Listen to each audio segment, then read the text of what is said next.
parler d'une arnaque silencieuse qui se passe dans les garages automobiles tous les jours.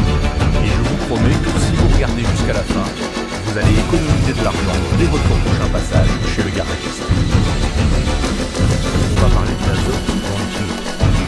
Est-ce que c'est vraiment utile ou est-ce qu'on nous prend pour des chiffres? Restez avec moi, les chiffres vont vous étonner. Imaginez la scène. Vous entrez au garage, simplement. Le technicien arrive avec un grand sourire. Il vous parle de technologie. Les voitures de course et les avions utilisent de l'azote dans leurs pneus. Il vous dit que ça va vous faire économiser de l'essence, que vos pneus vont durer plus longtemps et que vous n'aurez presque plus besoin de vérifier la pression. Et tout ça pour seulement 30 € par pneu. Vous avez 4 pneus, vous sortez 120 € du portefeuille et vous repartez en vous demandant si vous avez bien fait. Moi aussi j'ai vécu ça. Et c'est ce jour-là que je suis allé voilà ce que je fais. L'air que vous respirez en ce moment est déjà composé à 78% d'azote. Il y a aussi 21% d'oxygène et 1% d'autres gaz. Quand vous payez pour de l'azote pur dans vos pneus, on fait passer ce taux de 78 à environ 95%. En clair, on vous facture pour enlever l'oxygène qui était déjà là. C'est un peu comme si on vous vendait de l'eau filtrée à 10 fois le prix de l'eau. L'argument principal des garagistes, c'est que les molécules d'azote sont plus grosses que les molécules d'oxygène, donc elles s'échappent moins vite du pneu. Ce qui veut dire que la pression reste plus stable, moins de consommation d'essence, les pneus tiennent plus longtemps et moins de passage à la station pour regonfler. Ça a l'air logique, mais est-ce que c'est vrai dans la vraie vie? Une grande organisation de consommateurs aux États-Unis a fait un test sérieux qui a duré un an. Ils ont pris 31 personnes, un pneu gonflé à l'air normal, un pneu gonflé à l'azote pur. Ils ont tout laissé dehors pendant 12 mois et ils ont mesuré la perte de pression.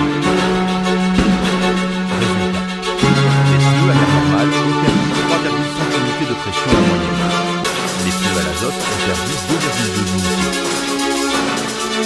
La différence, c'est un peu plus d'une unité sur toute une année. Moins de 2 unités en 12 mois. Pas vraiment révolutionnaire. J'ai voulu tester moi. J'ai gonflé 2 pneus de ma voiture à l'azote et 2 avec de l'air classique. Même marque, même âge, même voiture. J'ai mesuré la pression chaque jour pendant 30 jours. Au premier jour, les 4 pneus étaient à la même pression. Au bout de 15 jours, les pneus à l'air normal avaient perdu un peu plus de pression que ceux à l'azote. La différence entre les deux, c'était à peine un demi-point. Au bout de 30 jours, l'écart total était de 0,6 unités. Sur un an entier, ça représente environ 2 unités de différence. 2 unités, c'est vraiment très peu. Et maintenant, parlons d'argent. Parce que c'est là que ça devient intéressant. On dit aussi que l'azote protège le caoutchouc de l'intérieur du pneu. L'idée, c'est que l'air normal contient de l'humidité et que cette humidité abîme le pneu de l'intérieur. L'azote, lui, est sec, donc vos pneus tiendraient plus longtemps. Sauf que les pneus ne vieillissent pas vraiment de l'intérieur. Ce qui les abîme surtout, c'est le soleil, la chaleur et l'air pollué à l'extérieur. Vous avez déjà vu un pneu craquer et noircir sur les côtés.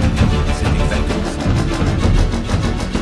Et en plus, les compresseurs modernes dans les garages professionnels ont déjà des filtres qui retirent l'humidité. L'air que vous mettez dans vos pneus chez un professionnel est déjà très sec. Il existe des essais que l'azote peut prolonger la durée de vie des pneus de 48%, voire de 86% dans certains cas. Mais ces chiffres concernent des camions de chantier, des engins de mine, des véhicules qui roulent des milliers de kilomètres sous des charges énormes dans des températures extrêmes. Votre voiture qui va au travail ou au supermarché, c'est une autre histoire. Sur une voiture normale, on change les pneus parce que la gomme s'use sur la route, pas parce qu'il y a trop d'humidité à l'intérieur. Parlons maintenant de l'économie d'essence. L'argument, c'est que si la pression de vos pneus reste stable, vous consommez moins d'essence. Et c'est vrai que des pneus mal gonflés augmentent la chaque unité de pression en moins par rapport à la pression recommandée, vous perdez environ 0,3% d'économie de carburant. Faisons le calcul ensemble. Imaginons que vous roulez 15 000 km par an. Votre voiture consomme 7 litres au 100 km. L'essence coûte environ 1,90 € de litre en France.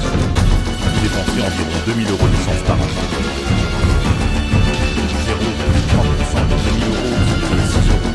Si vous êtes une unité en dessous de la bonne pression toute l'année, vous perdez 6 € de plus. L'azote vous fait économiser peut-être 2 unités sur l'année. Ça veut dire que vous économisez au maximum 12 € d'essence. Mais vous avez payé 120 € pour l'azote au départ. Et à chaque fois que vous devez remonter, vous devez retourner au garage et payer entre 5 et 7 € par mois. Parce que vous ne pouvez pas mélanger l'azote avec l'air normal sans perdre l'énergie. Le calcul ne tient pas du tout. Il est vraiment moins cher, il marche vraiment, c'est ça.